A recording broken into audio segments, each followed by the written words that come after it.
የአዲስ አበባ ከተማ ሰላምና ጸጥታ አስተዳደር ቢሮ በበዓላቱ ዙሪያ ከ11ዱም ክፍለ ከተሞች ከተውጣጡ የሰላም ሰራዊት አባላት ጋር በምርታና ማንሰራራት የታጀበ ህዝባዊ በዓላትን በጋራና ክብር በሚል መሪ ሐሳብ የማጠቃለያ ውይይት አድርጓል። እያንሰራራን ያለው ነገር ምንድነው? ዋና ሐሳቡ መስቀልና የኢሬቻን በዓል ለማክበር ነው። ከስያሜው እንነሳሱ።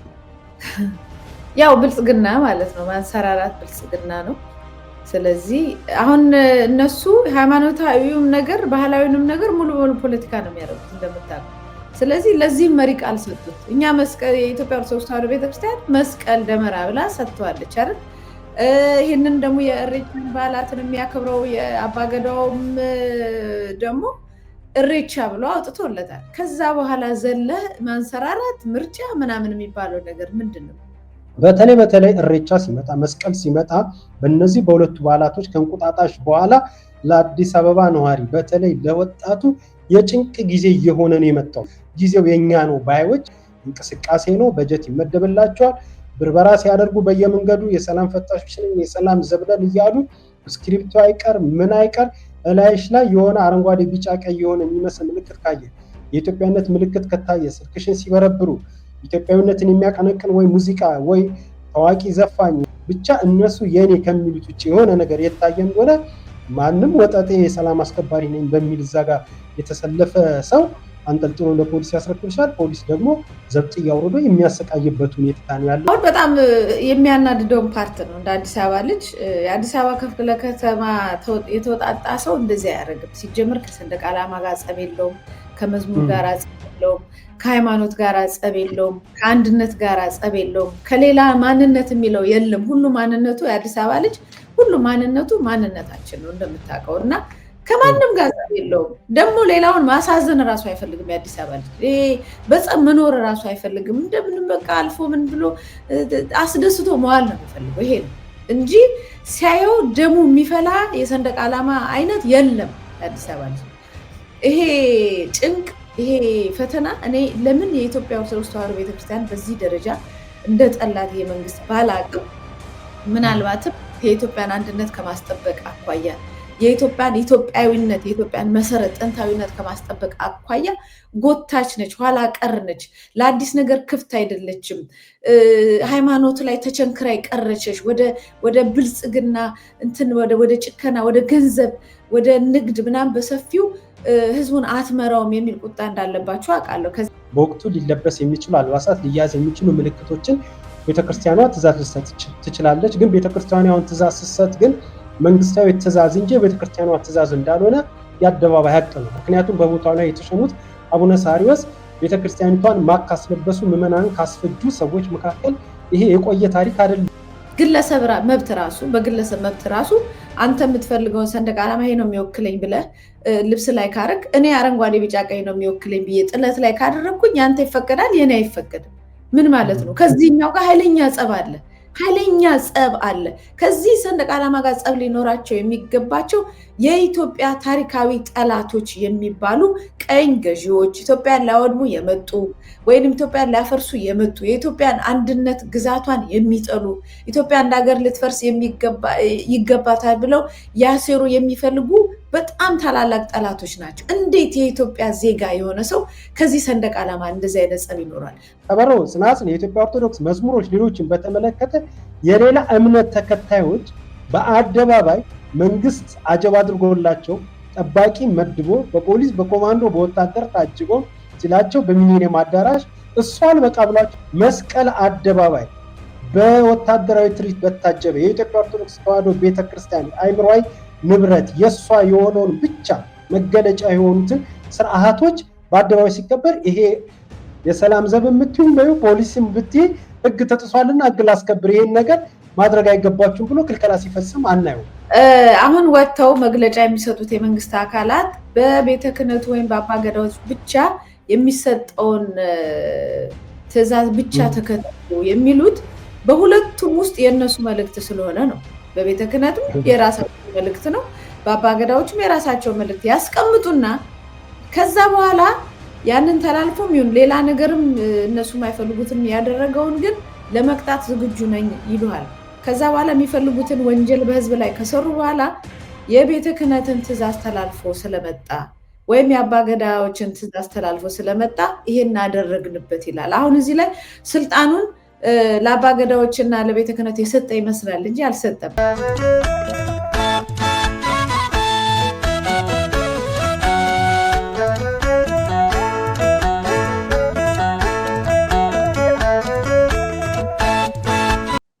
ሰላም ጤና ይስጥልን። የነጋሪት ቲቪ ስለ ሀገር መሰናዶ ተመልካቾቻችን፣ ዛሬ ከእናንተ ከተመልካቾቻችን ጋር ቆይታ የምናደርግበት ርዕሰ ጉዳይ መንግስታዊ ሃይማኖትና በዓላት የተሰኘ ነው። በዚህ ርዕሰ ጉዳይ ከጋዜጠኛ መታሰቢያ ቀጸላ ጋር አብረን ቆይታ እናደርጋለን። እስከ መሰናዶ ፍጻሜ ድረስ አብራችን ቆዩ።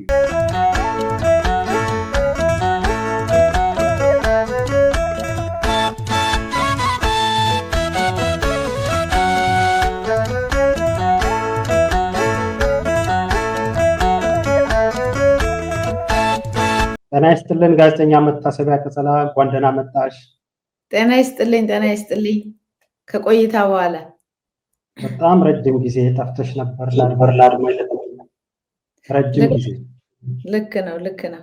ከተመልካቾቻችን ጋር ቆይታ የምናደርግበት ርዕሰ ጉዳይ መንግስታዊ ሃይማኖትና ባህላት የተሰኘ ነው። ከፊታችን የመስቀል ደመራና የኢሬቻ ባህል ይከበራል። በእነዚህ ርዕሰ ጉዳዮች ነው ቆይታ የምናደርገው። እንዲሁም ደግሞ ከሰሞኑ ደግሞ በሀገር ውስጥ የሚንቀሳቀሱ በሰላማዊ እንቅስቃሴ ላይ የሚታወቁ ፓርቲዎች በጋራ ቅንጅትን ፈጥረዋል። እሱንም በተመለከተ መጠነኛ ቆይታ እናደርጋለን። በሁለቱ ርዕሰ ጉዳዮች ነው ቆይታ የምናደርገው። በተለይም እሱ ምንድነው መንግስት ፈቅዶና ወዶ የራሱ ያደረጋቸው ሃይማኖትም እንዲሁም በዓላት አሉ። በዛው ልክ ደግሞ የማይፈቅድላቸው የማይወዳቸው ደግሞ ኦፊሻል የሆኑ በማናችንም ዘንድ የሚታወቁ ሃይማኖትና በዓላቶች አሉ። ስለዚህ መንግስት ወዶና ፈቅዶ ብዙ ነገር ዝግጅት አድርጎበት የሚያከብረው ሃይማኖትም አለ፣ ባህልም አለ። በዛው ልክ ደግሞ የሚያሳድደውና ውርጅብኝ የሚወርድበትም ሃይማኖትም ባህላትም አለ። ያ ማለት ምንድነው? መንግስታዊ መድሎ የሚፈጸምባቸው ባህላትና ሃይማኖቶች አሉ። በተለይ መስቀልና ኢሬቻ ለዚህ ሁነኛ ማሳያ ናቸው የሚሆኑት። ከፊታችንም የሚከበሩ ባህላቶች ናቸው። በእነዚህ ጉዳይ ላይ ነው ቆይታ የምናደርገው። ለንግግርም እንዲረዳል አድማጭ ለተመልካቾቻችንም እስኪ አንድ በአዲስ አበባ መስተዳደር ዝግጅታችን አጠናክረናል ሲል የሰላም ምናምን የሚባል የራሳቸው ስያሜ የሰጡ ስብስቦች አንድ የሰጡት መግለጫ አለ። እሱን እንይና ወደ ዝርዝር ጉዳዩ እንገባለን። ማስተዳደር ባለድርሻዎችን ያካተተ ሁለንተናዊ ዝግጅት ሲያደርግ መቆየቱ ይገለጻል። የአዲስ አበባ ከተማ ሰላምና ጸጥታ አስተዳደር ቢሮ በበዓላቱ ዙሪያ ከ11ዱም ክፍለ ከተሞች ከተውጣጡ የሰላም ሰራዊት አባላት ጋር በምርታና ማንሰራራት የታጀበ ህዝባዊ በዓላትን በጋራና ክብር በሚል መሪ ሀሳብ የማጠቃለያ ውይይት አድርጓል። በውይይቱ ላይ የመክፈቻ ንግግር ያደረጉት የአዲስ አበባ ከተማ ሰላምና ጸጥታ አስተዳደር ቢሮ ምክትል የቢሮ ኃላፊ አቶ ሚደቅሳ ከበደ የመስቀል ደመራና የኢሬቻ በዓላት የፍቅርና የመተሳሰብ በዓላት ናቸው ብለዋል። በአዲስ አበባ በዓላቱን ያለ ምንም ጸጥታ ችግር ለማክበር በቂ ዝግጅት መደረጉንም የጠቀሱት በሰላምና ጸጥታ በኩልም መላ የጸጥታ መዋቅር ከህዝቡ ጋር በመተባበር በተሳካ ሁኔታ የመስቀል ደመራም የኢሬቻ በዓልም እንዲከበር የተሟላ ዝግጅት አድርገናል።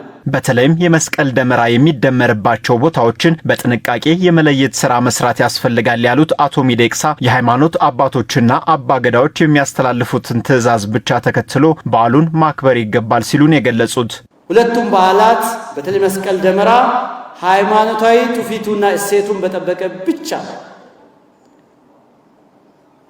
ጠቅላይ ቤተ ክህነት በሚያስተላልፈው አቅጣጫ ብቻ በዓላቱ እንዲከበር ማህበረሰቡን ማስተባበር ያስፈልጋል።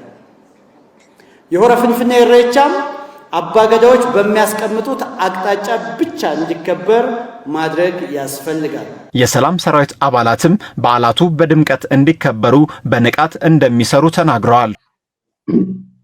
እንግዲህ እንዳየሽ ነው ጋዜጠኛ መታሰቢያ ቀጸላ እነኚህ የሰላም ሰራዊት እግረ ልውጡ አንተ ጥርጥር የለውም። እንግዲህ የተለበደ የቀበሌ ካድሬዎችን ሰብስበው የሰላም ሰራዊት የሚል ስያሜ ሰጥተው እንደዚህ ንግግሮች አድርጋሉ። እንዲሁ በጥቅሉ ሲታይ ያው ሰላም እንዲሆን በሰላም እንዲከበር በሰላም እንዲከናወን ክንውኑ ምናምን የሚሉትን ነገር አሻሚ አይደለም። እኔንም አንቺም ማንም ስለ ሀገሩ የሚቆረቆር ሃይማኖታዊ ስነስርዓት በሰላም እንዲከበር የሚፈልግ ሁሉ ያደረጓቸው የላይ በላይ ንግግር ምንም ብዙ እንትን የሚል ነገር አይደለም። ግን ከመጀመሪያው እንድንነሳ ካደረጉት ንግግር ለአንቺ ማስተያየት እንድትሰጪ እንዲረዳሽ ምን ብለውታል? መሪ ቃል ሰጥተውታል።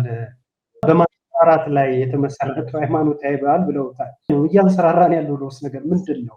ዋና ሀሳቡ መስቀልና የኢሬቻን በዓል ለማክበር ነው። ከስያሜው እንነሳ እስኪ። መርሁ ቃል ያው ብልጽግና ማለት ነው። ማንሰራራት ብልጽግና ነው። ስለዚህ አሁን እነሱ ሃይማኖታዊውም ነገር ባህላዊውንም ነገር ሙሉ በሙሉ ፖለቲካ ነው የሚያደርጉት እንደምታውቀው። ስለዚህ ለዚህም መሪ ቃል ሰጡት። እኛ መስቀል የኢትዮጵያ ኦርቶዶክስ ተዋሕዶ ቤተክርስቲያን መስቀል ደመራ ብላ ሰጥተዋለች አይደል? ይህንን ደግሞ የእሬቻን በዓላትን የሚያከብረው የአባገዳውም ደግሞ እሬቻ ብሎ አውጥቶለታል። ከዛ በኋላ ዘለ ማንሰራራት ምርጫ ምናምን የሚባለው ነገር ምንድን ነው? በምርጫ ነው ሰው የሚሄደው ነው ወይስ እየመረጥን ነው የምናስገባችሁ? ፀጉረ ልውጥና ያልሆናችሁትን ነው። ማንሰራራት ማለት ደግሞ ምን ማለት ነው? ማንሰራራት ምናልባት ከአቶ ሽመልስ አብዲሳ የመጀመሪያውና አዲስ አበባ ላይ እሬቻ ሲከበር 100 ዓመት ምናምን እንትን ያልነውን ሰበር ነው ተሰብረን የነበርነው ሰበር ነው ገደል ነው ምናምን የሚለው የነበረውን አሁን አንሰራራን በፊት ተከልክለን ነበር የሚል ነገር ነው። አልገባኝም። ዞሮ ዞሮ ግን እንዴት ነገሮችን ሃይማኖታዊ በዓላትን እንዴት ፖለቲካ ማድረግ እንደሚቻል ካድሬዎች እንዴት በዚህ ነገር ላይ እጃቸውን ገብተው እያወኩት እንደሆነ ማሳያ ነው። እና ራሱ አሚን አሁን በኔ መጀመሪያ መናገር የምፈልገው የአዲስ አበባ ምናምን ሰላምና ምናምን ይሉሃል አይደል? ከሁሉም ክፍለ ከተማ የተወጣጡ አይደለም፣ ከኦሮሚያ ክልል ነው የመጡት። የኦሮሚያ ልዩ ኃይል ናቸው። ምንም ይሄ እኔ እናንተ የአዲስ አበባ ልጆች ነን። የአዲስ አበባ ሰዎችን በደንብ ነው የምናውቃቸው። ራሱ ከዋናው አስተባባሪ አቶ ሚልኬሳ ጀምሮ አዲስ አበባ ሰው አይደለም። ግን ይሁን ከሁሉም አካባቢ የመጡ ሰዎች ናቸው። ሙሉ በሙሉ እንደ ሁሉንም ነገር ሲወስዱት ነው እንጂ የምትደነግጠው ከሁሉም አቅጣጫ የሚመጣው ተምሮ አዲስ አበባ ላይ አዲስ አበባ ሆኖ አካባቢውን ማህበረሰቡን እሴቱን ምኑን ለምዶ ስራ ይዞ የሚሰራ ብዙ ነው ያለው። ይሄ ኢሹዋችን አይደለም። ኢሹ ግን እያንዳንዷ ነገር ላይ ክልል ብቻ ስታመጣ ግን ነገሩን የዘር ስለሚያደርገው ዘረኝነት ደግሞ ጥሩ ስላልሆነ ቆሻሻ ስለሆነ ነገሩን ስተት ነው። ሌላው ያኮርፋል፣ ሌላው ይቀየማል፣ ግጭት ያመጣል ብለህ እንደው ለምክር ያህል ነው እንጂ ከኦሮሚያ ክልል እና ከጫፍ ጫፍ ዳርዳሩ ላይ የሚባሉት ከመጀመሪያም ጀምሮ ሰልጥነው እንደመጡ እናውቃለን። አዲስ አበባ የምትጠበቀው በኦሮሚያ ልዩ ኃይል እንደሆነም እናውቃለን። እንደዛም ሆኖ ከሁሉም ክፍለ ከተማ ማለት መጀመሪያ አስገብተው እዛ ኑሯቸው ቤት አከራይቷቸው ክፍለ ከተማ ውስጥ መዝግቧቸው ነው ወይስ ዝም ብለው ለዜና ግባት ሲባል ነው የተደረገው የሚለው ነገር አለ። ግን ይህንን ዜና ደግሞ ለማቀናጀት ደግሞ ከየክፍለ ከተማው የወሰዷቸው የእውነትም አዲስ አበባ ተወዳጅ የአዲስ አበባ ልጆችም አሉ።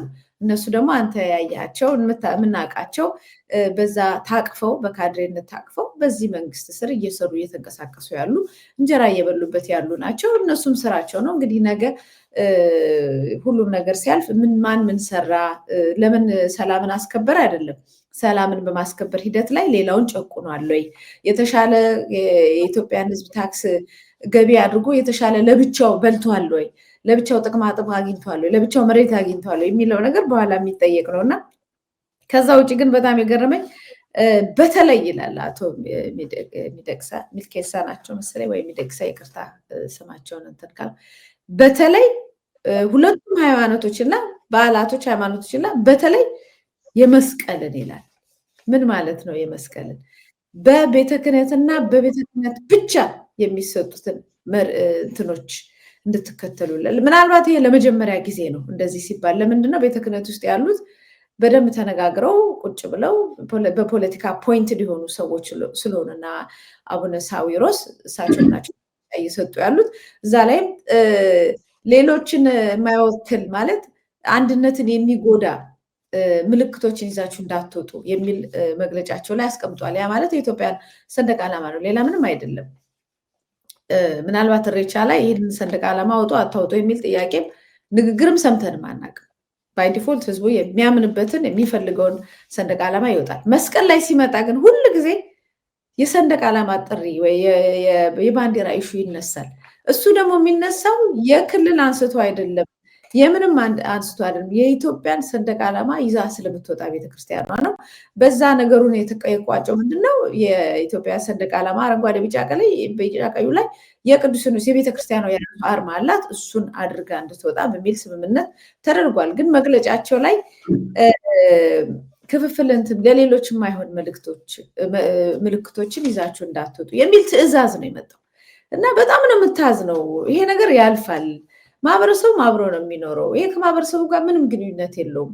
በስልጣን ላይ ያሉ ሰዎች ፖለቲከኞች ግን ይህንን ነገር እንዴት አድርገው በቃ ጥርስ እንድንናከስ የሚያደርጉበትን ነገር በጣም ስለ አደገኛ ስለሆነ ማህበረሰቡ ከሱ እንዲቀድማቸው ነው። የኢሬቻ የሚያከብረውም የኦሮሞ ማህበረሰብ እንዲቀድማቸው ነው፣ ብሽሽቅ ውስጥ እንዳይገባ ነው።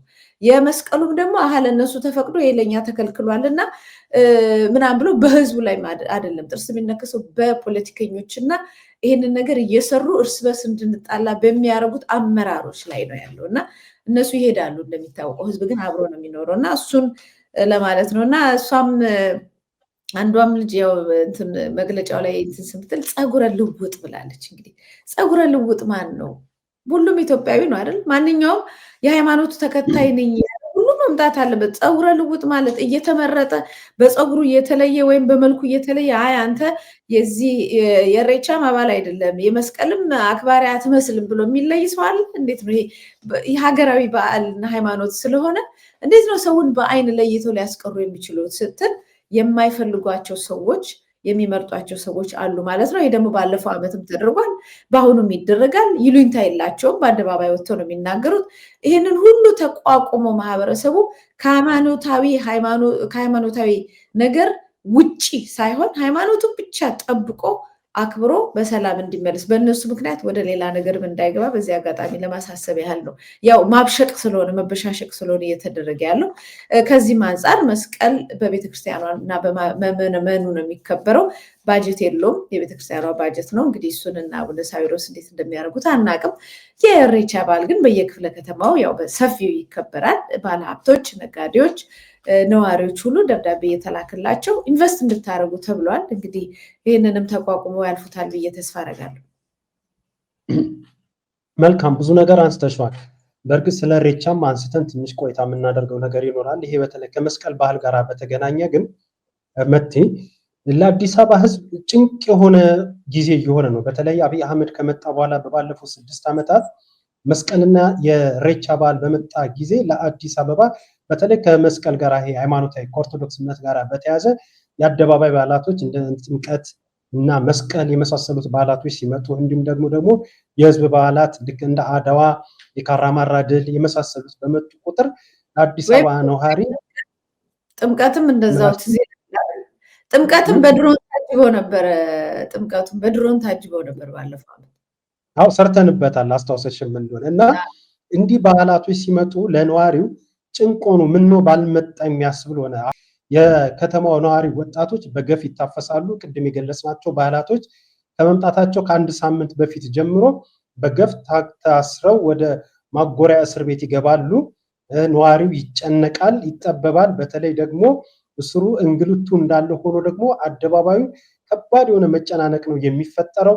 በተለይ የኢሬቻ ባህል ሲመጣ ለነዋሪው ይሄ የኢሬቻ ራሱን የቻለ ባለፈው እንደውም አንድ የሆነ ወጣ መግለጫ አለ። እሱን ወደ ኋላ እናጋራዋለን። ሃይማኖታዊ በፊት ምን ሲሉ ነበር? ባህላዊ ነው፣ እንደ ፌስቲቫል ነው፣ ሁሉም ሊሳተፍበት የሚችል የምስጋና ሀሳብ ምናምን ብቻ የተለያየ ምክንያት ሲሰጡት ነበር።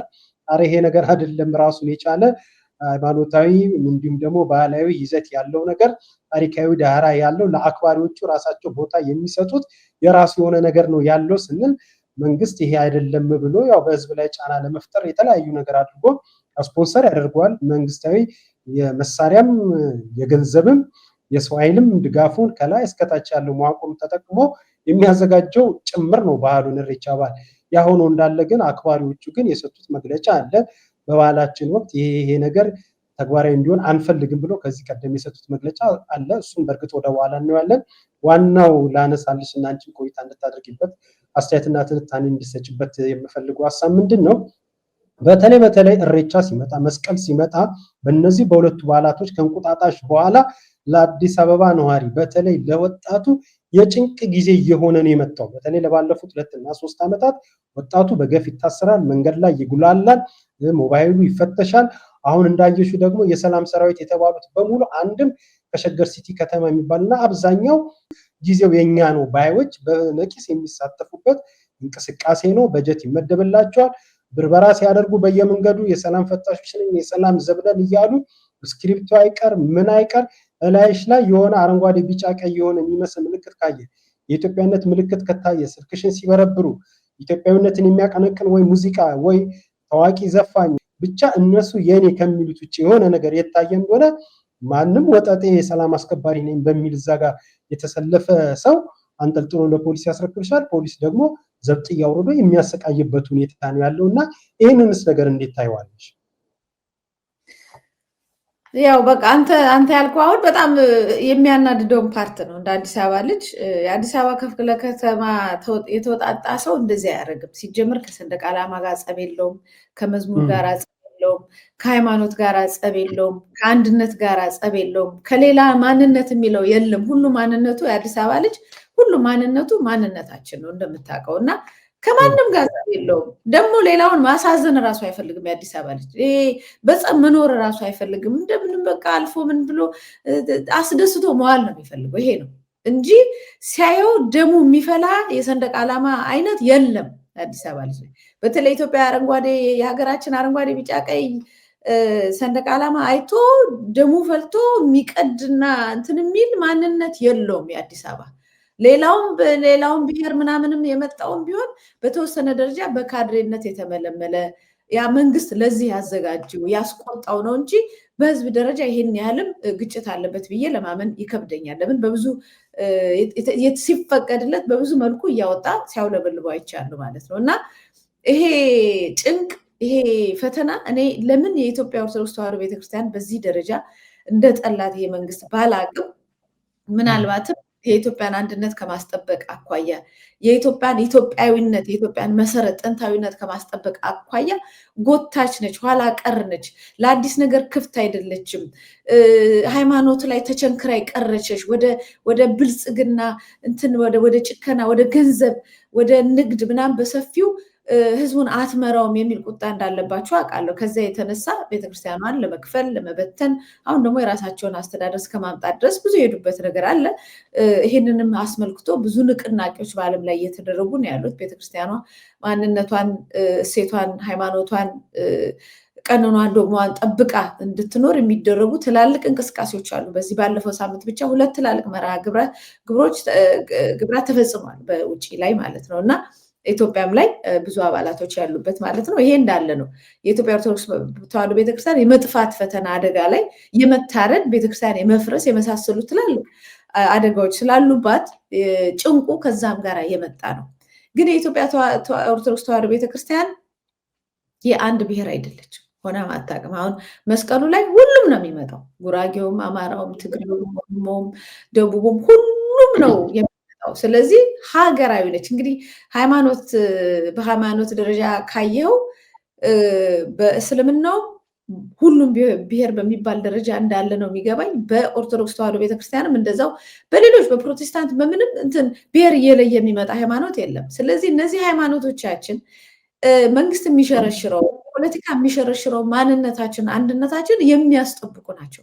ከዛ ውስጥ ደግሞ ትልቁን የቁጥር ብዛትና ዘርፍ ስለያዘች ቤተክርስቲያኗ በዛ ደረጃ ይህንን የማሰባሰብ ተልኳን የኢትዮጵያ አንድነቷን ህዝቡን የማሰባሰብ ነገሯን ለመከፋፈል ብዙ ፈተና ይሏል እና ከዛ የመጣም ነው ፈተናው ብዬ ነው የማስበው። ነገር ግን የኢትዮጵያ ማህበረሰብ እንደ ህዝብ ላይ ያውቀው የሚረዳው ሃይማኖት መንግስት በተለይ ብልጽግና መንግስት ሃይማኖት የለውም። ነገር ግን ሃይማኖቶችን ይጣበቃል፣ ለመጠቀሚያ ተጣብቆ ይመጣል። ፕሮቴስታንት ነኝ ብሎ ይመጣል፣ መድረክ ያዘጋጅና ራሱ ተናጋሪ ሆኖ ሚኒስትሮች ተናጋሪ ሆነው ወይም እነ ወይዘሮ አዳነች አቤቤ ጸሎት እንትን መራቂዎች ሆነው ወይም ከንቲባዎች እንትን ሆነው የመንግስት ሃይማኖት አድርጎት ይመጣል። ግን ሃይማኖቱ የህዝብ ነው፣ መንግስት የኔ ነው ብሎ ይመጣና በዛ ሃይማኖት ውስጥ ያሉ ሰዎች አብረውኝ እንዲቆሙ የአንተ መንግስት ነው የመጣው፣ ይህን መንግስት ጠብቀው፣ ጸልይለት፣ ሙትለት ምናምን ብሎ ተጣብቆ ይመጣል። እንደ መዥገር ተጣብቆበት ይመጣና ህዝቡ በሃይማኖቱም ላይ የሆነ ነገር እንዲቆጣ ምናምን ያደርጋል። ሌላው ደግሞ ይሄኛው ነው። ቅድም አንተ ያልከው ነው። መረጃውን ብታቀርብልኝ ደስ ይለኛል። የዋቂ ፈና እምነት ተከታዮች ይመስሉኛል፣ አባገዳዎች የሚመለከታቸው አካላት ይመስሉኛል። ይሄ የሃይማኖት በዓል ነው። ስለዚህ የሌሎች ሃይማኖት ሰዎች የሌሎች ሃይማኖቶች ጸሎት ስነ ምግባር ሊካሄድበት አይገባም። ሌላ ደግሞ ሃይማኖቱ መቲ ይቅርታ፣ ወደሱ እንመጣለን። ይቅርታ አውጥራ አንስተሻል፣ ግን እንደው ተመልካቾቻችንም በደንብ ይህንን ነገር ስለሚፈልጉት ነው። ይቅርታ አቋርጬሽ እንትን ያልኩት፣ ወደሱ እንመጣለን። ይሄ በተለይ ሃይማኖታዊ በዓል ሲከበር በመንግስት ትእዛዝ የሚሰጥበት አይደለም። በእርግጥ ቤተክርስቲያኒቷ ቅድም እንደተባለው በቤተ ክህነት ሊሰጥ የሚችል መመሪያ ይኖራል። በወቅቱ ሊለበስ የሚችሉ አልባሳት፣ ሊያዝ የሚችሉ ምልክቶችን ቤተክርስቲያኗ ትእዛዝ ልትሰጥ ትችላለች። ግን ቤተክርስቲያኗ ትእዛዝ ስትሰጥ ግን መንግስታዊ ትእዛዝ እንጂ ቤተክርስቲያኗ ትእዛዝ እንዳልሆነ የአደባባይ ሀቅ ነው። ምክንያቱም በቦታው ላይ የተሸሙት አቡነ ሳሪዎስ ቤተክርስቲያኒቷን ማቅ ካስለበሱ ምዕመናንን ካስፈጁ ሰዎች መካከል ይሄ የቆየ ታሪክ አይደለም። እኔና አንቺ በቅርብ የምናውቀው ታሪክ ነው። እንዲያውም ከሁለት ነው እሳቸው የቤተ ክህነቱ የጽሕፈት ቤት ኃላፊ ሆነው ሲሾሙ ይህን ፕሮግራም ሁሉ ሰርተናል። በእሳቸው ምክንያት ቤተክርስቲያኑም አማኙም የደረሰበትን ሰቆቃና በደል እሳቸውን ዋቢ አድርጎ ቅድም ስሙን ገልጸሻል። እኔ እንኳን ስሙን አላስታውሰውም። ከቤተ ክህነቱ በሚሰጥ ቀጥታ መመሪያ እንደውም በአባገዳዎችን በሚሰጥ ቀጥታ መመሪያ ብቻ መከናወን አለበት ይላል። ከቤተ ክርስቲያኑ የተሰጠው መመሪያ እኮ ቤተ ክርስቲያኒቷ የኔ ብሎ ምዕመናኑ የኔ ብሎ በግልጽ በአደባባይ እስከዛሬ እንደሚያከናውነው እንዳያከናውን ትእዛዝ የሰጡ ሰዎች ናቸው አሉ። ስለዚህ አሁን ይሄ ነገር ላይ ነው በደንብ እንድትመረመሪውና በእርግጥ በተለያየ መንገድ ተመልካቾቻችን የሚያወሩታል፣ እኛ ብናወራዋለን እንደው መሸፈንም ስላለብንና ለታሪክም ደግሞ ተመዝግቦልን እንዲቀመጥ ስለፈለኩ ነው። መቲ በተለይ ከአረንጓዴ ቢጫ ቀይ ጋራ እነዚህ ሰዎች ሶስቱ ቀለማቶች የግድ እኮ ሶስቱ ቀለማቶች አንድ ላይ ሆኖ እኮ አይደለም እኮ በጌጥ መልክ ላይ ልብስ አሁን አንቺ ወንድም ሴትም የባህል ልብስ ላይ አረንጓዴ ቢጫ ቀይ የተለመደ ነው። ይሄ ከምንም ጋር የተገናኘ አይደለም። ይሄንን የመሰለ ነገር ሲታይ ልክ የሆነ ባህል አውዳመት ቦታ ላይ መስቀል አደባባይ ላይ የሆነ ያጥፍቶ ጠፊ ቦምብ አጥምዶ እንደተገባው ሁሉ አድርገው ነው ያንገላቱ ይዘው ወደ ፖሊስ ጣቢያ የሚወረውሩ የሚያስገቡት። ይሄ ነገር ምንድነው? ከዚህ ጋር ያያያዛቸው ጽብ ለምንድነው? አሁን ለምሳሌ እሬቻ የተለያየ ሃይማኖት ባህሎች ሲከበሩ የሰው አለባበስም ሆነ ምንም ሆነ የቀለም ምርጫውም ሆነ ይከበርለታል። ጭራሽ መንግስት ራሱ በቀበሌም በወረዳም በማዘጋጃ ቤትም በመንግስት መስሪያ ቤትም በአደባባይ ላይ የእሬቻ በዓል ሲከበር የነሱ የሚሉትን ባንዲራ ይሰቅላሉ፣ ያውለበልባሉ። ሌላውስ ለምሳሌ እና አንቺ እና መሰል በምናከብራቸው ክብረ በዓላት ላይ ያሱበናል ያደምቀናል ብለን የምናስበው ነገር ላይ ሌላው ለኔና ላንቺ መራጭ ማን ምን አደረገው? ይሄ ነው አሁን እየሆነ ያለው እና በዚህ ጉዳይ ላይ ትንሽ እንድትሄጂ ብዬ ነው። ወደ እሬቻው እንመጣበታለን። ያው መረጃውንም አጋራሽ። መልካም። የተወሰኑ መጀመሪያ እንደምናውቀው ኦነግ የዛሬ 50 ዓመት ነው ምናምን ሲነሳ እየጻፈው የመጣው ትርክት አለ። ከዛ በኋላ በዛ በስልጣን ውስጥም የመጡ ሰዎች ያንን ይዘው መጥተዋል። ከዛ በኋላ ልክ አሁን ራሳቸው የሚጠሉትን ነገር ህዝቡ እንደሚጠላው አድርገው ህዝቡን ለማስደሰት ነው፣ የኦሮሞን ህዝብ ለማስደሰት ነው ይሄንን የምንከለክለው አይነት ነገር ነው ቁማር የተጫወቱበት ያለው እና የተወሰኑ ቡድኖችን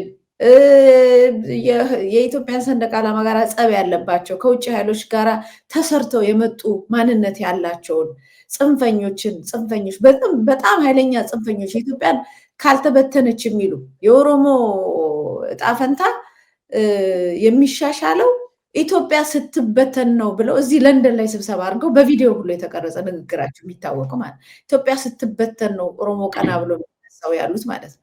የነዚህ ሰዎች ላለማስቀየም ሲሉ እነዚህ ሰዎች ከጎናቸው ለማስቆም ሲሉ እነዚህ ሰዎች ነን ብለው መጥተው ሲናገሩ ኢትዮጵያ ከድሮ ጀምሮ እስከዛሬ ድረስ ዋጋ ብዙ ሰዎች ኦሮሞ፣ አማራ፣ ትግሬ ምናምን ሳይል የወደሙላትን የሞቱላትን ሰንደቅ ዓላማን ይዘው ጫፍ ጦርነት ሜዳ ላይ የተዋጉላትን ሰዎች ሁሉ ታሪክ ደምስሰው ዛሬ ልክ ሲያዩት የሚነዝር ነገር፣ የሚያስቆጣ ነገር፣ የሚያስከፋ ነገር አድርገው መጥተዋል። አንተ እንዳልከው በግለሰብ መብት ራሱ አንተ የምትፈልገውን ሰንደቅ ዓላማ ይሄ ነው የሚወክለኝ ብለህ ልብስ ላይ ካረግ እኔ አረንጓዴ ቢጫ ቀይ ነው የሚወክለኝ ብዬ ጥለት ላይ ካደረግኩኝ ያንተ ይፈቀዳል፣ የኔ አይፈቀድም። ምን ማለት ነው? ከዚህኛው ጋር ኃይለኛ ጸብ አለ። ከዚህ ሰንደቅ ዓላማ ጋር ጸብ ሊኖራቸው የሚገባቸው የኢትዮጵያ ታሪካዊ ጠላቶች የሚባሉ ቀኝ ገዢዎች ኢትዮጵያን ሊያወድሙ የመጡ ወይንም ኢትዮጵያን ሊያፈርሱ የመጡ የኢትዮጵያን አንድነት ግዛቷን የሚጠሉ ኢትዮጵያ እንደ ሀገር ልትፈርስ ይገባታል ብለው ያሴሩ የሚፈልጉ በጣም ታላላቅ ጠላቶች ናቸው። እንዴት የኢትዮጵያ ዜጋ የሆነ ሰው ከዚህ ሰንደቅ ዓላማ እንደዚህ አይነት ጸብ ይኖራል? በነገር ላይ እነሱም አሁን የላቸውም። አሁን እኮ ጣሊያን ድሮ ከኢትዮጵያ ጋር ምናምን በነበረበት ጉዳይ ላይ ያንን ነገር አስተጋብቶ ሰንደቅ ዓላማን አዋርዶ ሊሆን ይችላል። አሁን አለው እንዲ የለውም። ኢትዮጵያ ዜጎች እኮ እነዘራ ይደረስ እኮ በጣሊያን በሮማ አደባባይ ላይ ነው እኮ ሰንደቅ ዓላማ ተነካ ብለው ገድሎ የሞቱት ማለት ነው። ዛሬ የተፈጠሩት ግን ከዛ በላይ እኔ ምን አይነት መንፈሳዊ ነገር ሁሉ ይመስላል። ቁጣው ስታየው የሆነ መንፈሳዊ ግጭት ሁሉ የሚነሳባቸው ይመስላሉ። ምክንያቱም ይሄ የተሰራ ትርክት አለ። ትርክቱን ራሱ ነጥሎ ማየት ይቻላል። አሁን ለምሳሌ ኦኬ ይሄንን ሰንደቅ ዓላማ ይዘው ብሔሩን ወቅተውታል ወይ ብሔሩን ገድለውታል የሚል ካለ ይሄን ሰንደቅ ዓላማ ይዘው ደግሞ ኢትዮጵያንም አንድነቷን አስጠብቋል፣ አብረው ሞተዋል፣ አብረው ተቀብሯል ዘር ሳይለይ። ይሄን ሰንደቅ ዓላማ ይዘው ኢትዮጵያን ከባርነት ነፃ አውጥቷል። ብዙ ነገር ተደርጎበታል በዚህ ሰንደቅ ዓላማ እና አንድ ቁንጽል ታሪክ እሱም ትርክት እንግዲህ ትርክት ካልሆነ ሁሉ ነገር በኤቪደንስ ይምጣልና ሁላችንም እንስማው፣ ከዛ በኋላ እንስማማበታለን። እሱም ቢሆን ያለፈ ነገር ነው አይደል? አሁን እዚህ ላይ አምጥተን የኢትዮጵያ ሰንደቅ ዓላማ ያደረገ ሰው የኢትዮጵያ ጠላት ወይንም የብልጽግና ጠላት ወይንም የሆነ ህዝብ ጠላት አድርገ በዚህ ደረጃ መሳሉ በኢትዮጵያ ላይ በእውነት ሊሽር የማይስል ትልቅ ቁስለት ነው እየተከሉብን ያለ ነው። ቁስለት ብቻ አይደለም እኮ በዚህ ትርክቱ ላይ እኮ ስዕሉ ተስሎ እኮ ዝም ብሎ አይደለም። ከዛ እየተደበደብክ ቀሚስ እየተቀደደ እዚህ ላይ እየተላጠ ምናምን የሚገርም እኮ ነው። ዓለም ላይ ታይቶ የማይታወቅ ነገር ነው እየተደረገ ያለው እና ይሄንን ማህበረሰቡ ግድ የለም ያልፋል እኮ። ባለፈውም ህወሓትም እንደዚህ አይነት ነገሮች አድርጎ እንደውም ህወሓት ነው በደንብ ይሄንን ነገር የሰራበት ከወነጎች በላይ እነሱን ለማስደሰት ብሎ ሰርቶበት እነሱን መጨረሻ ላይ አጥፍቶ አሰድዶ ብዙ ነገር ሄዷል።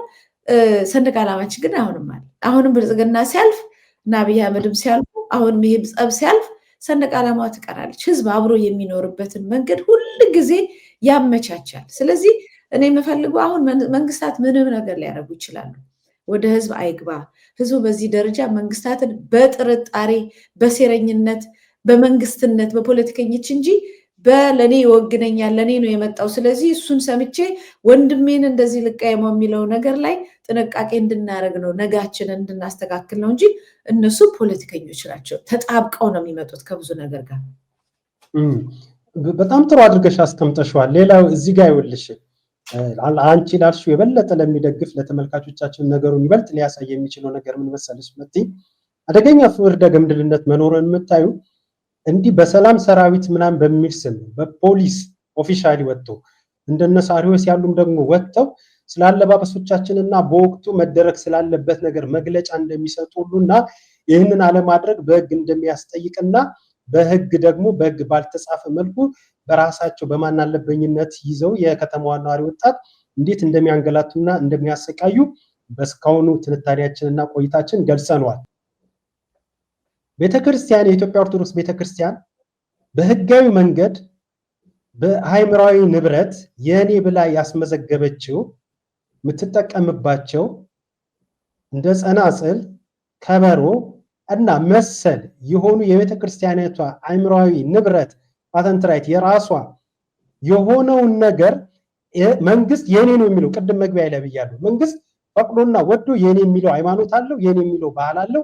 በተቃራኒ ደግሞ ፈቅዶና ወዶ ሊያጠፋው የሚፈልገው ሃይማኖትና ባህል አለ። ለምሳሌ ከሃይማኖት የኦርቶዶክስ ሃይማኖት ከባህል እንደ ህዝባዊ ባህላት ያሉትን እንደ አድዋ እንደ ካራማራ ሌሎችም ያሉትን እንደነ አሁን ለምሳሌ ቅድም የገለጽኩልሽ ከበሮ፣ ጽናጽል፣ የኢትዮጵያ ኦርቶዶክስ መዝሙሮች ሌሎችን በተመለከተ የሌላ እምነት ተከታዮች በአደባባይ መንግስት አጀብ አድርጎላቸው ጠባቂ መድቦ በፖሊስ በኮማንዶ በወታደር ታጅቦ ሲላቸው በሚሊኒየም አዳራሽ እሷን በቃ ብሏቸው ይሄን ደግሞ ፕሮግራም ሰርተናል። አስታውሰሽ እንደሆነ መስቀል አደባባይ በወታደራዊ ትርኢት በታጀበ የኢትዮጵያ ኦርቶዶክስ ተዋሕዶ ቤተክርስቲያን ሃይማኖታዊ ንብረት የሷ የሆነውን ብቻ መገለጫ የሆኑትን ስርዓቶች በአደባባይ ሲከበር ይሄ የሰላም ዘብ የምትዩም በዩ ፖሊስም ብትይ ህግ ተጥሷልና ህግ ላስከብር ይሄን ነገር ማድረግ አይገባችሁም ብሎ ክልከላ ሲፈጽም አናየው። እንግዲህ አየሽው ለንስስርና ምን ያህል ህገ ማነው ፍርደ ገምድልና አደገኛ የሆነ አፓርታይድ ስርዓት መንግስታዊ አፓርታይድ ስርዓት መኖሩን ማሳያ እንደሆነ ይሄንን ላክልልሽ ብዬ ነው። አሁን ወጥተው መግለጫ የሚሰጡት የመንግስት አካላት በቤተ ክህነቱ ወይም በአባገዳዎች ብቻ የሚሰጠውን ትዕዛዝ ብቻ ተከትሎ የሚሉት በሁለቱም ውስጥ የነሱ መልእክት ስለሆነ ነው።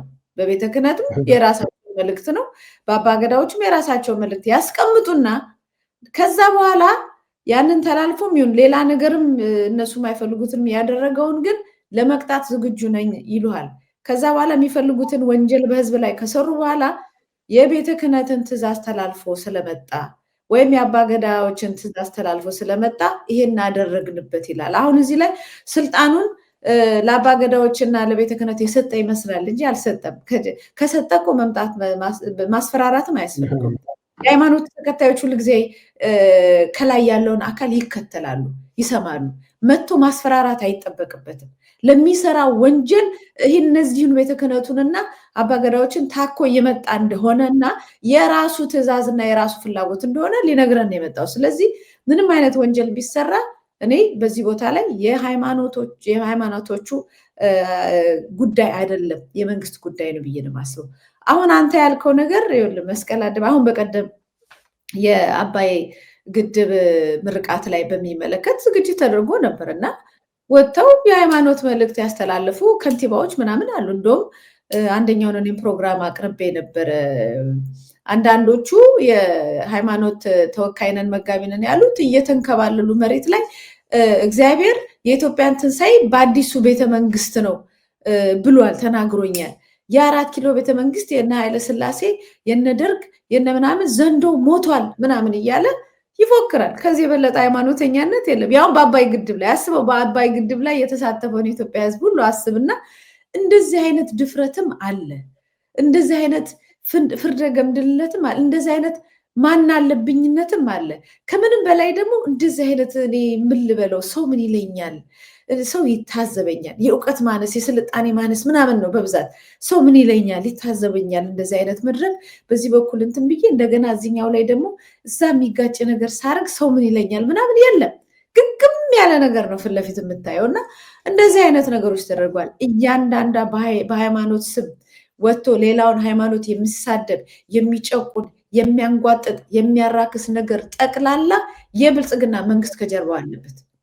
ጠቅላላ ሰዎቹን ከመሾም ጀምሮ ሰዎቹ እየተሾሙ ነው። አሁን እንደዚህ ያሉት ሰዎች ከመሾም ጀምሮ በየኮንዶሚኒየሙ በየዩኒቨርስቲ በጀት መድቦ አዳራሽ እየሰራ የመንግስትን ማንነት በሃይማኖት ቀብቶ በመጽሐፍ ቅዱስ ውስጥ አብይ አህመድ መጽሐፍ ቅዱስ ውስጥ እየገባ እንዲሰበክ የተደረገው በመንግስት መዋቅር ምክንያት ነው። በፕሮቴስታንት ካለን በካውንስሉ፣ በኦርቶዶክስ ካለን ደግሞ በና አቡነ ሳዊሮስ በሁሉም ዘርፍ የሚፈልጉትን በምስልምናው እነሱ የሚፈልጓቸውን ሰዎች እያመጡ እንትና አቡነ ይበሉት ሼህ ይበሉት ማን ይበሉት አላቅም፣ አብይ አህመድን ዋና መሪያቸው አድርገው የሚቀበሉ ከነዚህ ሃይማኖቶች በላይ አድርገው የሚቀበሉ ብዙ ሰዎችን በየሃይማኖት ውስጥ ሰግስገዋል። ስለዚህ ምንም አይነት እንደዚህ አይነት ንቀት አንዱን በአንዱ ላይ ብሽሽቅ የሚነሳው ጠቅላላ ከቤተ መንግስት ነው እየተነሳ ያለው፣ ከና አብይ አህመድ ከብልጽግናው ነው እየተነሳ ያለው። በአጠቃላይ ግን አንተ ካልከው ጋራ መንግስት የኔ ነው የሚላቸው ሃይማኖቶች አሉ። አዎ የኔ ነው የሚላቸው አሉ። መንግስት ግን ሃይማኖተኛ አይደለም። መንግስት እንደ መሽገር ሃይማኖታት ላይ ተጣብቆ ሃይማኖቱን ገሎ ራሱን አግንኖ አንዱን ከሌላው አቋስሎ ለመሄድ የሚጠቀምባቸው መንገዶች ናቸው። ይህንን ነው ነቅተን ማየት ያለብን። እኛ እርስ በርስ ያለንን መከባበር እንዳንሽርና ለዚህ ግን መጠቀሚያ የሆኑትን ደግሞ አካላቶች ነጥለን ነው ከመታንም ነጥለን መለየት አለብን ብዬ ነው ማስብ። መልካም መቴ፣ ጥሩ አድርገሽ አስቀምጥሽዋል። ወደ መሀል አካባቢ አንድ ያቋረጥኩሽ ጉዳይ ነበር፣ ወደሱ እንሄዳለን። ይሄ በተለይ ከኢሬቻ ጋር የተያያዘ አንድ እስኪ የሆነ ደብዳቤ አለ፣ እሱ እንመልከትና ማብራሪያ እንሰጥበታለን። መቴ ይኸው እዚህ ላይ በመግለጫው ላይ ነው እንግዲህ ያው እዚህ ላይ ባስቀመጡት ላይ ዝርዝር ሀሳብ አለው። ዋናው ነገር ምንድነው? ሙስሊም ክርስቲያኑ ቦታ ላይ በመገኘት የራሱን መንዙማ ይሁን መዝሙር እንዳያሰማ ማስጠንቀቂያ ተሰጥቷል። በዚህ መግለጫ ላይ ኢሬቻ ባህላዊና የአዋቂ ፈታ ሃይማኖት ስርዓት ማስፈጸሚያ እንደሆነ አማኞቹ በዚህ መልክ በደብዳቤ በግልጽ አረጋግጠዋል። በግልጽ እንደዚህ መነጋገር መጀመሩ ብዙም አሁንታ እንዲኖረው የሚያስችል ቢሆንም በእርግጥ በዚህ ከኢሬቻ ሃይማኖታዊ በዓል ጋር በተያያዘ በመንግስትም በአክባሪዎችም በእኛም ዘንድም ብዙ ንግግሮች ይደረግበት ነበር። ሆኖም ግን በደብዳቤ ላይ በግልጽ እንደተቀመጠው እርሱ ከላይ ምንድነው የሚለው? እንከባበር ነው። የእንከባበር ማስጠንቀቂያ መልእክት ነው የተላለፈው። በማስጠንቀቂያው መሰረት የኢሬቻ ሃይማኖታዊ ባህል መሆኑ ሙስሊሙ ክርስቲያንም ሆነ የተለየ ሌላ ሃይማኖት ተከታይ የሆነ በቦታው ላይ ሲገኝ መንዙማም ይሁን መዝሙርም ይሁን ሌላ ነገር ማሰማትም ማከናወንም አይችልም። እሬቻ የዋቄ ፈታ ራሱን የቻለ ሃይማኖታዊ ባህላዊ ስርዓት ነው። በዛ መልኩ መከበር አለበት ብለው ከ15 ቀን ነው ከ20 ቀን በፊት በዓሉ ከመከበር በፊት የበዓሉ አክባሪ ዋነኛ ሰዎች እንግዲህ በዚህ በደብዳቤ የይወቁልን ነው። ለዛም ወቁልን አይደለም እንከባበር ነው ያሉት። የእንከባበሩን መልእክት መግለጫ እንዴት አየሽ ነው? በጣም ነው የወደድኩት። እግዚአብሔር ይስጣቸው። አየህ ተደበላልቆ የመጣውን አሁን ቅድም እየገለጽኩልህ የመጣውን ተደበላልቆ የመጣውን ነገር ያስተካከሉበትን መድረክ ነው የምናየው ማለት ነው።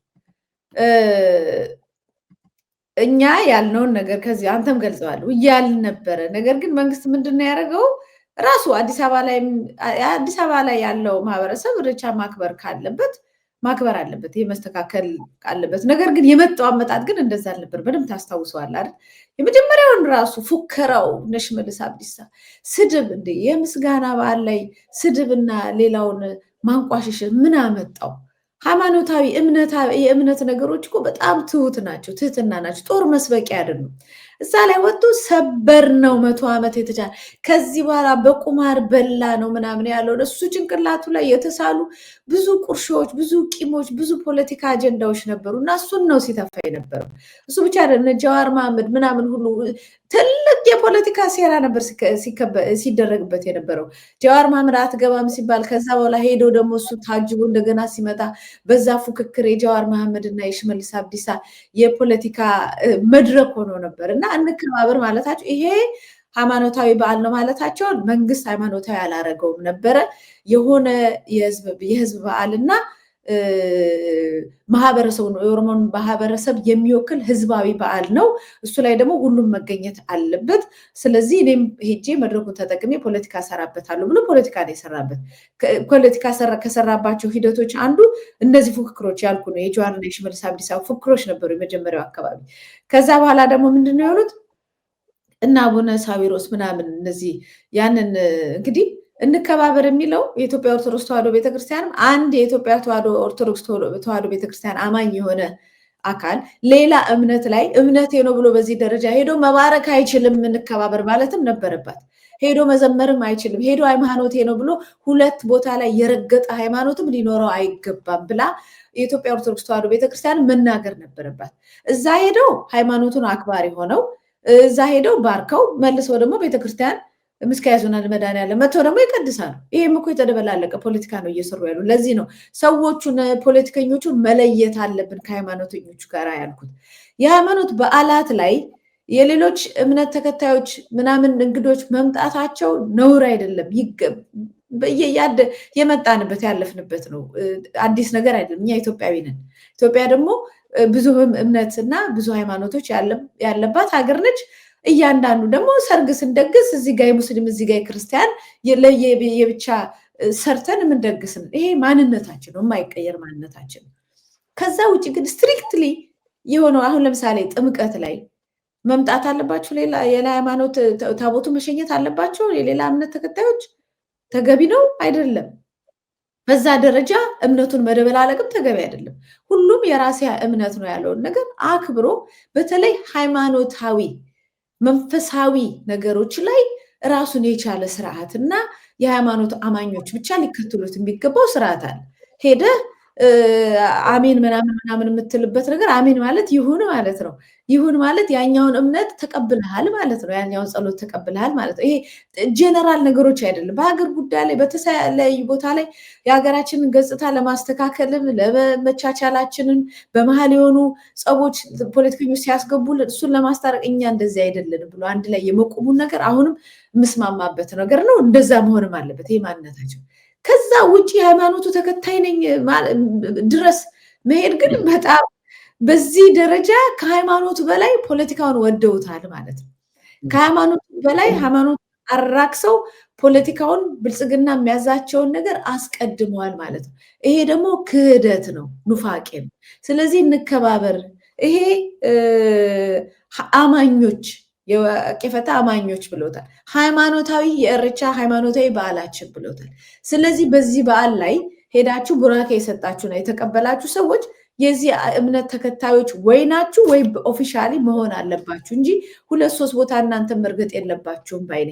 መንግስት ሊጠቀምበት በዚህ ደረጃ እጁንና እግሩን ዘርግቶ ሲገባበትም እንከባበር መባሉ ደግሞ ሌሎችም ከዚህ ተማሩ ለማለት ነው የምወደው። ግን ቅድም አቋርጬሻለሁ እና ወደዛ ትመጭበታለሽ። ወደ አቋረጥኩሽ ነገር ማለት የሆነ ከመረቁ አቅርቡልኝ ከስጋው ጾማለሁ አይነት እንከባበር ካለ እንዲህ በሙሉነት በደንብ መከባበር ነው ያለብን። የምን ከላይ ነው። አሁን እንግዲህ አይተሽ እንደሆነ ሁለት ነገር ነው እኔ በዚህ ነገር የማየው። አንድም የሃይማኖቱ አክባሪዎችና እኔ ሃይማኖታዊና ባህላዊ ስርዓት ነው ብለው እንጂ መንግስት እንደሚለው ወይ ለፖለቲካ መጠቀሚያ እንደሚባለው ማንም ሄዶ ያከብረዋል ይዝናናበታል ምናምን ከሚሉት ወገን አይደለም። እኔ በግሌ ያ እንዳለ ሆኖ የኔን ደግሞ ይሄኛውን ምልሽን ነገር በእርግጥም የሚያረጋግጥ ነገር ያው ዋናው ሰዎቹ አባገዳዎቹ ምን ብለዋል? እንከባበር፣ ይሄ ራሱን የቻለ ሃይማኖትና ባህል ነው ብለዋል።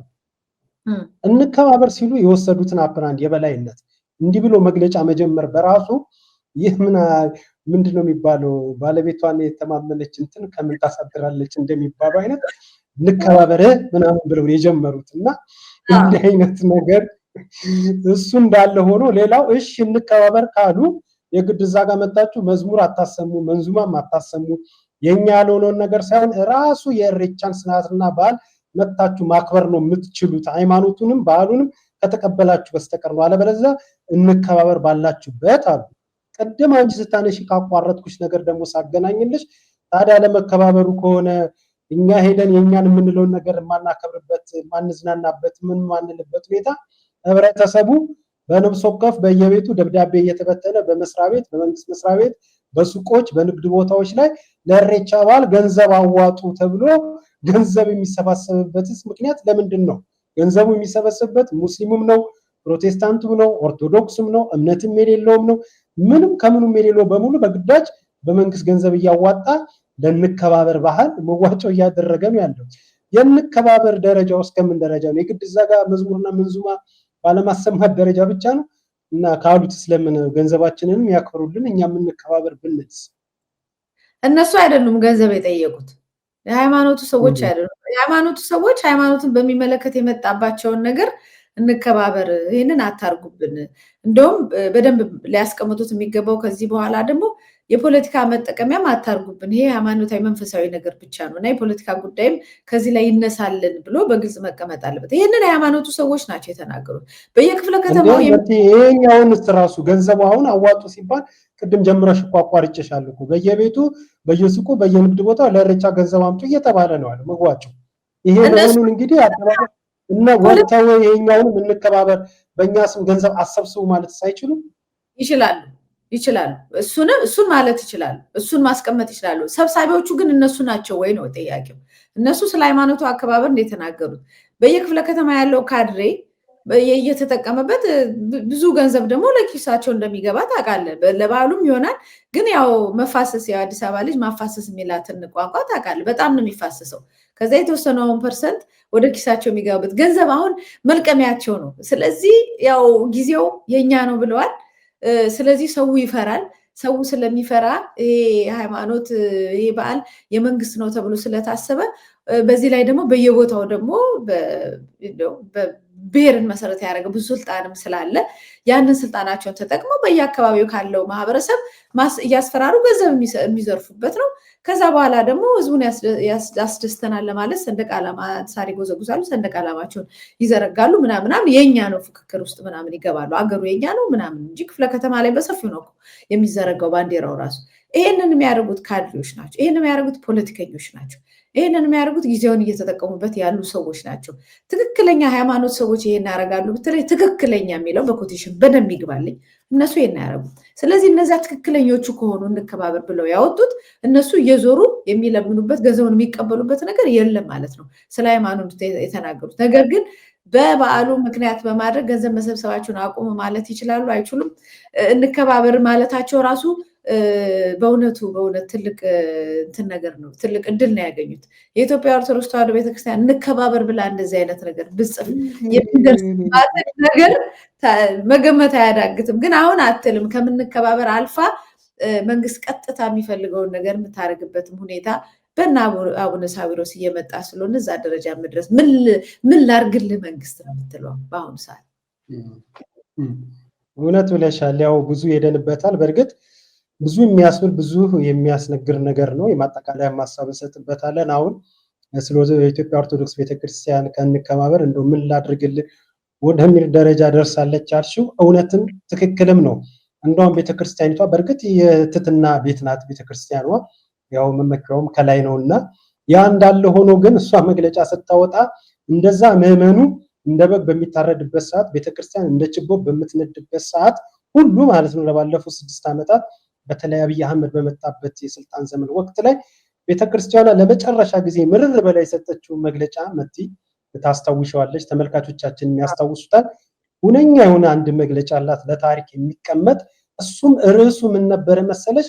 ቤተክርስቲያን እና ምዕመኑ ስደት ላይ ናት ነው ይል የነበረው። አስቢ ንጽጽሩ ስደት ላይ ነው።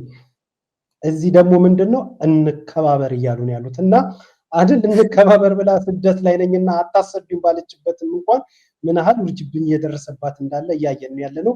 በእርግጥ ከላይ ያለ አምላክ ካለ ሁሌም አሸናፊ ነው የምትሆነው። በሰው ኃይል ያለች ቤተክርስቲያንም አይደለችምና በዚህ ጉዳይ ላይ ነው። ምናልባት ማጠቃለያ ሀሳብ ካለሽ እሱን ስጭንና ወደ መጨረሻ ርዕሰ ጉዳያችን እናያለን። እሱም የተቃዋሚ ፓርቲዎች ቅንጅትን በተመለከተ በተወሰነ መልኩ እናያለን። ምናልባት በዚህ ጉዳይ ላይ ማጠቃለያ ሀሳብ ካለሽ ለሱ እድሉ ልስጥ። ቤተክርስቲያን የትህትና ቤት ናት የተባለው በአብዛኛው የክርስቶስን አስተምሮት ተከትላ ስለምትንቀሳቀስ ነው። አንደኛውን ጎን ሲመታ አንደኛውን ስጠው፣ አንደኛውን ፊትን ሲመጣ አንደኛውን ስጠው፣ ወይንም ክፉን በክፉ አትመልስ የመሳሰሉትን ነገር ላይ ትእዛዛቱን ከማክበር አንጻር ቤተክርስቲያን የጸሎትና የትህትና ቤት ነች። በጸሎት ነው መልሶቿን የምትፈልገው፣ በትህትና ነው የምትጓዘው። ነገር ግን በእምነቷን ግን አሳልፋ አትሰጥም። ለዛ በፍጹም እምነቷን አሳልፋ አትሰጥም። ሃይማኖቷን፣ ዶግማዋን፣ ቀኖናዋን ግን አሳልፋ አትሰጥም። ሰታም ማርጋ ቢሆን ኖሮ እስከዛሬ ባልቆየች ነበረ። እስከዛሬም ያንን ሁሉ ውርጅብኝ ከብዙ ከውጭ ዓለማት ሳይቀር በብዙ ውጊያ ይሄ ሃይማኖት እንዲጠፋ ከባድ የሆነ ትግል አሳልፋለች፣ ከውስጥም ከውጭም። ያንን ባላለፈችው ነበረ እና የትህትና ቤትነቷ እንዳለ ሆኖ ሃይማኖቷን ረግጦ ሊቀይራት ሊያፈርሳት ለሚመጣ ግን ሃይማኖትን መጠበቅን ታቅበታለች እና አሁንም ይህንን ማንነቷን ወደ ላይ ይዛ ወጥታ ራሷን ከጥፋት እንድታድን በዚህ አጋጣሚ እንደ አንድ እምነቱ ተከታይ ሀሳብ መስጠት ፈልጋለሁ። ወደ ሌላው መርሃ ግብራችን ጋር ስንሄድ በእርግጥ ሰዓታችን እየሄደ ነው ያለው። የቅንጅቱን ዜና አንተ አብስረንና እንግዲህ ምን ማለት ነው ለአዲስ አበባ ልጅ አንተ 1997 የነበረውን እንቅስቃሴ በደንብ ታውቀዋለህ፣ እኔም አውቀዋለሁ። አንተ ወይ በደንብ ተሳትፈህበታል። እኔ ግን ሰላማዊ ሰልፍ ብቻ ነው የወጣው። በዛ ደረጃ ፖለቲካው አልተረዳሁትም ነበረ የመሳሰለው ነገር እና ግር ብለን ተሰባስበን ከክላስ ተሰብስበን መውጣታችንን በቴሌቪዥን ዲቤቱን አይተን ለእኛ ሴንስ የሚሰጥ ክርክር መኖሩን የሰለጠነ ነገር መምጣቱን አይተን አገር ከጫፍ እስከ ጫፍ የተንቀሳቀሰበት የሰለጠነ ፖለቲካ የጀመረበት እንቅስቃሴ ነበረና ያ እንቅስቃሴ በእርግጥ ለዛሬው የተቻለውን ነገር አስተዋጽኦ አድርጓል። መንግስት እስከመለወጥ ከዛ በኋላ የተለያዩ ሰልፎች እናንተ ስታደርጓቸው የነበሩ ከጫፍ እስከ ጫፍ ህዝብ እየተንቀሳቀሰ መንግስትን ሲቃወም የነበረውን ያን የሰለጠነውን እንቅስቃሴ መደላድል ሆኗል። ከዛ በኋላ ግን የተመታበት የከሸፈበት፣ አሁን ደግሞ መልሰን ወደ ጫካ ውስጥ የገባንበትን ሂደት አለ። ከዛ ለመውጣት ይመስለኛል አሁን ያሉ 5 ፓርቲዎች በኢትዮጵያ ውስጥ በህጋዊ መንገድ የተደራጁ 5 ፓርቲዎች በሰላማዊ ትግል ጫና አሳድረን የህዝብን ድምፅን አሰምተን ጥያቄዎቻችንን ወደ መንግስትም ወደ ህዝብ ይዘን ሄደን መንግስትን አስገድደን መንግስትን እንቀይራለን፣ ነገሮችንም እናሻሽላለን ብለው መጥቷል። ለኢትዮጵያ ቅንጅት ብለውታል። ሌላው ትብብር ኢትዮጵያ ለአንድነት ትብብር ለኢትዮጵያ ነው ምህጻረ ቃሉን ለኢትዮጵያ ብላችሁ ጥሩን ብለውታል። እነሱ ግን ትብብር ለኢትዮጵያ አንድነት ብለውታል እና ወደዛው እንሂድና በአጭሩ አጠቃልን ፕሮግራማችንን ብዘጋ መልካም ነው። የአፓ እናት ፓርቲን ጨምሮ እነዚህ 5 የፖለቲካ ፓርቲዎች በጋራ ለመስራት የሚያስችል ቅንጅትን ነው የመሰረቱት። ኢትዮጵያ ህዝቦች አብዮታዊ ፓርቲ፣ የአፓ እናት ፓርቲ፣ የመላ ኢትዮጵያ አንድነት ድርጅት፣ መኢአድ፣ አማራዊ ጌናዊ ንቅናቄ እና አንድነት ኢትዮጵያ ዲሞክራሲ ፓርቲ በጋራ ለመስራት የሚያስችል ቅንጅት መመስረታቸውን ያስታወቁት የኢህአፓ ሊቀመንበር መጋቢ ቢሉ አብርሃም ተክለ ሃይማኖት ፓርቲዎች ላለፉት 4 ዓመታት ሲነጋገሩ ከቆዩ በኋላ አንድ በሚያደርጓቸው ጉዳይ ላይ በመግባባት ወደ ቅንጅት መምጣታቸውን ለአዲስ ስታንዳርድ ገልጸዋል። ቅንጅት ጠንካራ የሆነ ሀገራዊ ጉዳዮች ላይ ትኩረት አድርጎ እንደሚሰራ የገለጹት አባሉ አስቻይ የሆኑ ቅድመ ሁኔታዎችን በማየት በቀጣይ የሀገራዊ ምርጫ ላይ ጠንካራ ተፎካካሪ ፓርቲ ሆነው ይቀርባሉ ሲሉም ጠቁመዋል።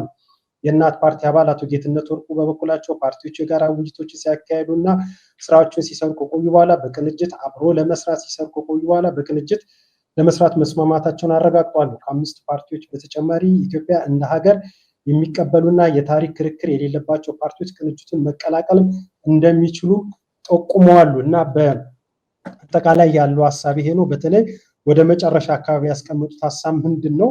በጣም ወድጄላቸዋለሁ። አብዛኛውን ነገር መግቢያ ላይ ብለሽዋል። ከእሷ ሀሳብ መነሻ ልነሳ ብዬ ነው። ከ5ቱ ፓርቲዎች ውጪ ኢትዮጵያ እንደ አገር የሚቀበሉና የታሪክ ክርክር የሌለባቸው ፓርቲዎች ቅንጅቱን መቀላቀል እንደሚችሉ ጠቁመዋል ብለዋል። ይህንን ነገር በእውነት ወድጄላቸዋለሁ። በኢትዮጵያ ላይ ምንም አሻሚ የሆነ ሀሳብ የሌላቸው እንደውም የታሪክ ክርክር ሊፈጥሩ የማይችሉ በዚህ ደረጃ እኛ ጋር አንድ ላይ ሆኖ መጥቶ መስራት ይችላሉ ማለታቸው የተገባ ነው። በእርግጥ መቴ አንቺ እንዳልሽው ይሄ አዲስ ግኝት አይደለም። እነዚህ 5 ፓርቲዎች ይዘውልን የመጡት ከዚህ ቀደም በነበረው በሀገር ውስጥ በሚንቀሳቀሱ የተቃዋሚ ፓርቲዎች ወደ 33 ፓርቲዎች ምርጫን አስመልክቶ 2002 በተካሄደው ምርጫ ላይ 33 ፓርቲዎች በጋራ ምርጫውን ለመሳተፍ የተገባበት ሁኔታ አለ። ግን በመሀል ያው መንጠባጠቦችና የሀሳብ ልዩነቶች ሆኖ እንትን ብለዋል። ታሪካዊ አስብሎ ነበር 33 ፓርቲዎች በጋራ እንዲህ ምርጫውን አብረው ለመስራት። ግን አሁን ከነዛ ሁሉ ተወረድ በኋላ በተለይ በኢትዮጵያ ውስጥ አሁን ባለው በተለይ አብይ አህመድ ከመጣ በኋላ በአንድም ይሁን በሌላ መንገድ በሰላማዊ መንገድ የሚንቀሳቀሱ ፓርቲዎች አብዛኞቹ የፓርቲ አባላቶችና ከፍተኛ አመራሮች በመጎሪያ እስር ቤት ነው ያሉት። የተቀሩት በስደት ላይ ነው ያሉት። እንደዛም ሆኖ የተቻለንን ዋጋ እንክፈል በማለት ደግሞ በዛው በሀገር ውስጥ የሚገኙ ደግሞ የሚያደርጓቸው ጥረቶች አሉ። ከዚህ በፊት በእነዚህ ፓርቲ አመራሮች በሆኑት ላይ በማደርጋቸው ቃለ መጠይቅ ለዚህ ለሚሰጡት አገልግሎት እውቅናም ከበሬታም እንዳለኝ ጭምር ገልጫለሁ። እኔ ሁልጊዜም ለዚህ ዋጋ እሰጣለሁ። በተለይ በአምባገነን ስርዓት መዳፍ ውስጥ ተኩኖ ለሚደረግ ለየትኛውም አስተዋጽኦ አክብሮት አለኝ፣ ዋጋውን ስለማውቀው ጭምር ማለት ነው። ምንም ይሁን ምንም። ከዛ ከፍ ብለው ግን እነዚህ 5 ፓርቲዎች ከባለፉት ውህደቶች፣ ቅንጅቶች፣ ትብብር ከሚባሉ ስብስቦች ትምህርት ወስደው ቀስመው ከዚያ የተሻለ ነገር በምርጫው ላይ እንደ አዲስ ጉልበት ፈጥረው ተፎካካሪ ሆነው ከመፎካከርም አልፎ ለመንበረ ስልጣን የሚያበቃቸው እንዲሁም ደግሞ ህዝቡም በሀገር ውስጥ የሚካሄድ ለአደባባይ ግልጽ የሆነ ነገር አለ፣ የሚካሄድ የትጥቅ ትግል አለ፣ ዘርፈ ብዙ የሆኑ ትግሎች አሉ። ይህንን ደግሞ ልክ የሚመርጥም ማህበረሰብ አለ፣ ሰላማዊ ፖለቲካዊ ዲሞክራሲያዊ የሆነ የስርዓት ለውጥ የሚፈልግ አለ። ለዛ እንደ አማራጭ ራሳቸውን በዚህ ደረጃ አዘጋጅተው ተነጋግረው ተቀናጅተው መጥተው የራሳቸውን የመወዳደሪያ ሀሳቦችን ይዘው ወደ አደባባይ መምጣታቸው ከመበታተን አልፎ ለህዝቡ እንደ አንድ አማራጭ ጉልበት ሆኖ መምጣታቸው እኔ በበኩሌ ደስ ብሎኛል። ከኛ የሚጠበቀው እነዚህ በሀገር ውስጥ ይታፈናሉ፣ ሀሳባቸው በአግባቡ እንዲገልጽ አይደለም የሚደረጉት። የምርጫ ዝግጅቶቻቸውንም አስመልክተው ለምሳሌ በባለፈው በተካሄደው ምርጫ ላይ በዚህ አጋጣሚ መግለጽ የምፈልገው በነጋሪ ቲቪ ላይ ከኢትዮጵያ ቴሌቪዥን ባልተናነሰ ፊልሞቹ ቪዲዮዎቹ አሉ። እንዲሁም በመረጃም ቲቪ የሚሰራጭም ስለነበረ ነው። የምርጫ ክርክሮች ሁሉ ፓርቲዎች ስቱዲዮ ድረስ ጠርቼ ሀሳባቸውን እንዲገልጹ ስናደርግ ነበረ። አሁንም ቢሆን ባሉን አማራጮች በሙሉ በነጋሪም ቲቪም ይሆናል፣ በምናለሽ መቲም ሊሆን ይችላል፣ በኢሳንም በተለያዩ አማራጮች በምንል ድምፃቸው እንዲሰማ አስፈላጊውን ጥረት እናደርጋለን። ለሚያደርጉት ሰላማዊ፣ ህጋዊ፣ ዲሞክራሲያዊ የሆነ ትግሎች ሁሉ የሚዲያውን መስመር ከፍተን በአቀኝነት ጥያቄ እንጠይቃቸዋለን። እነሱም ደግሞ ጥያቄያቸውን ይመልሳሉ። ህዝብ የሚጠይቀውን ጥያቄ ነው የምንጠይቃቸው። ለህዝብ መልስ እንዲሰጡ እናደርጋለን። እድሉን በሩን እንከፍትላቸዋለን። በእውነት እኔ በበኩሌ እንደ አንድ የሀገሩ ዜጋ ባለቤት እንዲሁም ደግሞ በሰላማዊና በዲሞክራሲያዊ መንገድ የሚደረጉ ትግሎችን እንደሚደግፍና እንደሚያበረታታ እንደ አንድ ሰው ያደረጉትን ቅንጅትን በተመለከተ አድናቆት አለኝ። ሆኖም ግን ከስከዛሬ አዲስ ግኝት አይደለም ብዬሻለሁ። ወደ 33 ፓርቲዎች ሁሉ ቅንጅትና ህብረት የተፈጠረበት ወቅት አለ አይደል? 5 ፓርቲ ይቀርናል።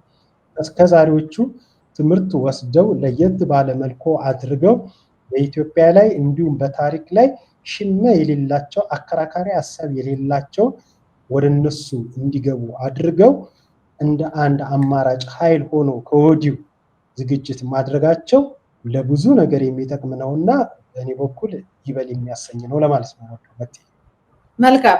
እኔም ቃለ መጠይቅ አድርጌላቸው ነበር ምናለሽ መቲ ላይ በቀደም እና በጣም ሰፊ ነገር ነው የተናገሩት። ማንኛውንም መስዋዕትነት ለመክፈል ዝግጁ ነን። ሰላማዊ ትግል ቀላል አይደለም። እንደውም የትጥቅ ትግል ይሻላል። ምክንያቱም ፊት ለፊት የምንወጣው መጀመሪያ የምንመታው መሪዎቹ ነን። ከዛ በኋላ ግን የሚያስፈልጊውን ነገር ይዞ ከኋላ ከተለን ህዝቡ አደራ እንላለን። እኛ ከፊት ለፊት ቀድመን ለመውጣት ዝግጁነታችንን ጨርሰናል። 2018 ለውጥ የምናመጣበት ጊዜ ነው። ስለዚህ ማህበረሰቡ እስከዛሬ በመግለጫም በምንም አቋማችንን ይዘን ተጠያቂ ስናደርግ መንግስትን ቆይተናል። ከዛ በዘለለ ግን መሬት ላይ ስራ ለመስራትና ከዚያም የሚያስፈልገው መስዋዕትነት ለመክፈል ነው በአንድ ላይ የመጣ ነው ብለዋል። እንግዲህ ሰርተው ያሳያሉ። ሰርተው የሚያሳዩን ነገር እያየን ደግሞ በደንብ ማህበረሰቡ እንደየሁኔታው ሚዛን ላይ ያስቀመጠ የሚያምንበት እንዲከተለው ነው የሚሆነው። ዞሮ ዞሮ የምታምንበትን ነገር ሌላ ሰው የሚሰራው ከሆነ እሱ ብቻውን መስዋዕትነት ከፍሎ ሞቶ ምን ብሎ ታስሮ ለውጥ ያምጣልኝ የሚለው ነገር መቀየር አለበት። የምታምኑበትና ትክክለኛ መንገድ ነው የሚል ካለ ማህበረሰቡ አብራችሁ ካልቆመ እነሱም አያሸንፉም። መክሸፍ ይመጣል። ብዙ ሰዎች መክሸፍ ማለት ወጥተው የተነሱበትን ዓላማ ሳያሳኩ ህይወትን ማጣት፣ እስር ቤት መውደቅ። አሁን እንግዲህ እንደምታውቁት ከዚህ በፊትም ጦርነት ይብቃ የሚል ሰልፍ ሊያዘጋጁ ብለው እስካሁን እነ ዶክተር ጫኔ ከእስር ቤት አልወጡም። እስካሁን ሌሎቹም ገብተው ብዙ ዋጋ ከፍለው ነው የወጡት እና በእንደዚህ አይነት ሁኔታ እንዳይጠናቀቅ ነገሩን በደንብ በጥናት እንደተነሱበት የዚህ የአዲሱ የቅንጅቱ ለኢትዮጵያ በሉት ተብሏል። ለዚህ ለኢትዮጵያ የቅንጅቱ የጥናትና ምርምር ኃላፊ የሆኑት ዶክተር ሰይፈ ስላሴ የባለፉትን ሁሉ ጥናት አድርገን እነዛ ችግሮች እንዳይከሰቱብን በጥንቃቄ የተስማማንባቸው ብዙ ነገሮች አሉ። ድንገት አይደለም የተነሳ ነው። ለ3 ዓመታት ያህል ከዛም በፊት በነበሩት ነገሮች ብዙ ጥናት አድርገንበት ተመልሰንም አይተነው ነው የመጣ ነው ብለዋል። ስለዚህ አንተ እንዳልከው በብዙ ዘርፍ ትግል አለ። ይህ መንግስት ኢትዮጵያን ያፈርሳታል፣ አይጠቅመንም የሚል አካል በየአቅጣጫው የታገለ ነፍጥም ይዞ ጫካ የገባ እንዳለ እናውቃለን። ስለዚህ ይሄ የእርስ በርስ ፉክክር ሳይሆን በአንድ ላይ በተቀናጀ መልኩ ኢትዮጵያ የተሻለ ነገር፣ የተሻለ አመራር፣ የተሻለ እረፍት እንድታመጣ በቅንጅት የሚሰራበት ነገር ስለሆነ ሰዎች ባመኑበት በተለያየ አቅጣጫ በሚያደርጉት ትግል ላይ መተባበር፣ መደጋገፍ እንጂ መነቋቆርም ምንም አያስፈልግም። ዓላማው አንድ ከሆነ ሌላ የተደበቀ ዓላማ ከሌለው አንድ ሰው ይሄ መንግስት ኢትዮጵያን ያፈርሳል ብሎ ከሆነ የተነሳውና ሌላኛውም ይሄ ካለው አንተ በዚህ ነው በዚህ የምችለውን ነገር ለዚህ ለው ተጽዕኖ እንፍጠር ብሎ መነሳት ስላለባቸው በዚህ መልኩ እንዲያየው ማህበረሰቡ ነው አደራ ምለው። በዛ አንጻር ደግሞ ወደ አዲስ አበባ ልጅ ስንመለከት እንግዲህ አዲስ አበባ ከተማ ውስጥ የአዲስ አበባ ልጅ ስደተኛ ነው፣ ተፈናቃይ ነው፣ ባይተዋር ነው፣ ብዙ ዋጋ እየከፈለ ነው ያለው። ምናልባት ራሱን መልሶ ልክ እንደ 97ቱ ሙሉ በሙሉ ከወንበር ጠርጎ እንዳስወጣቸው አሁንም ምናልባት ለምርጫ እንኳን የምንደርስበት ነገር በጣም ጠባብ ነው። ቢሆንም ግን እሱን የሚመስል የእሱን ድምፅ የሚያሰማ በጣራና ግድግዳ ላይ እናት ፓርቲ እኮ እስከ ፍርድ ቤት ሄዶ እኮ አሸንፏል መንግስትን እኮ። ለምን ህዝቡ እንደዚህ አይነት ጫና ይፈጠርበታል ብሎ የአፓም ከሌሎች ጋር እኮ ሰልፍ የአዲስ አበባን ህዝብ ጠርቶ እኮ እስር ቤት ገብቶ እኮ ዋጋ ከፍሏል። በእነዚህ መልስ ሊሰጡን ይችላሉ ተብሎ የሚታሰቡ ከሆነ ጠጋ ብለው ያለው ነገር ላይ መሳተፍ ነው። አባል ሆነው ተሳትፎ የሚችሉትን ነገር ሳይወረውሩ በሌሎች ሰዎች መስዋዕትነት የሚመጣ ለውጥ አንደኛ ለውጡም አይመጣም ካልተሳተፈበት ህዝብ። የሚመጣ ለውጥ እንኳን ቢመጣ ግን ባለቤት ነኝ የለውጡ እዚህ ውስጥ እኔንም አካቱ ለማለት ስለሚከብድ ሁሉም ሰው በሚችለው በሌላም ይሁን በምንም ይሁን የሚችለውን ተጽዕኖ ይሄ መንግስት ነው የሚያዋጣኝ ካለም ያዋጣዋል፣ ይቀመጥ፣ ካድሬ እንደሆነ ይኖር። እሱ ላይ አስተያየት አልሰጥም። ማንኛውም ሰው የሚያምንበት ነገር የመከተል መብት አለው። ሌላውን ግን የመጉዳት መብት ግን የለውም።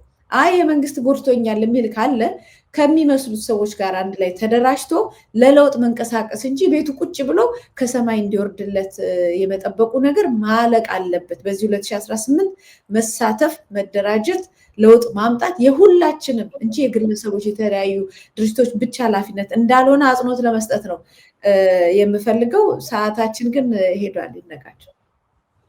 መልካም፣ ለዛሬ በዚህ ብቃን መቲ። ለረጅም ጊዜ በተለያዩ ምክንያቶች በነጋሪት ቲቪ ላይ እንደዚህ እንደወትሮ ቀርበን ፕሮግራም መሰናዷችንን አቀረብንም ነበረ። ከዚህ በኋላ እንግዲህ እንደ እግዚአብሔር ፍቃድ እንደ ሁኔታዎች ማለችነት ልክ እንደዚሁ ቀርበሽ ሀሳቦችን እንደምታጋሪን ተስፋ አድርጋለሁ። መቲ እንደወትሮ ስለነበረን ቆይታ እግዚአብሔር ያክብርልኝ። እጅግ በጣም አመሰግናለሁ መቲ። እኔም አመሰግናለሁ ይነጋቸው። አድማጭ ተመልካቾቻችን የዛሬ መሰናዶ ይህንን ይመስላል። ባነሳነው ሀሳብ ይጠቅማል ይሆናል ያላችሁትን ነገር እናገኛችሁ ተስፋ አድርጋለሁ። ዳግም በሌላ ዝግጅት እስክንገናኝ ድረስ ሰላም ቆዩኝ እምላችሁ እኔ ይድነቃቸው ከበደ ነኝ። ሰላም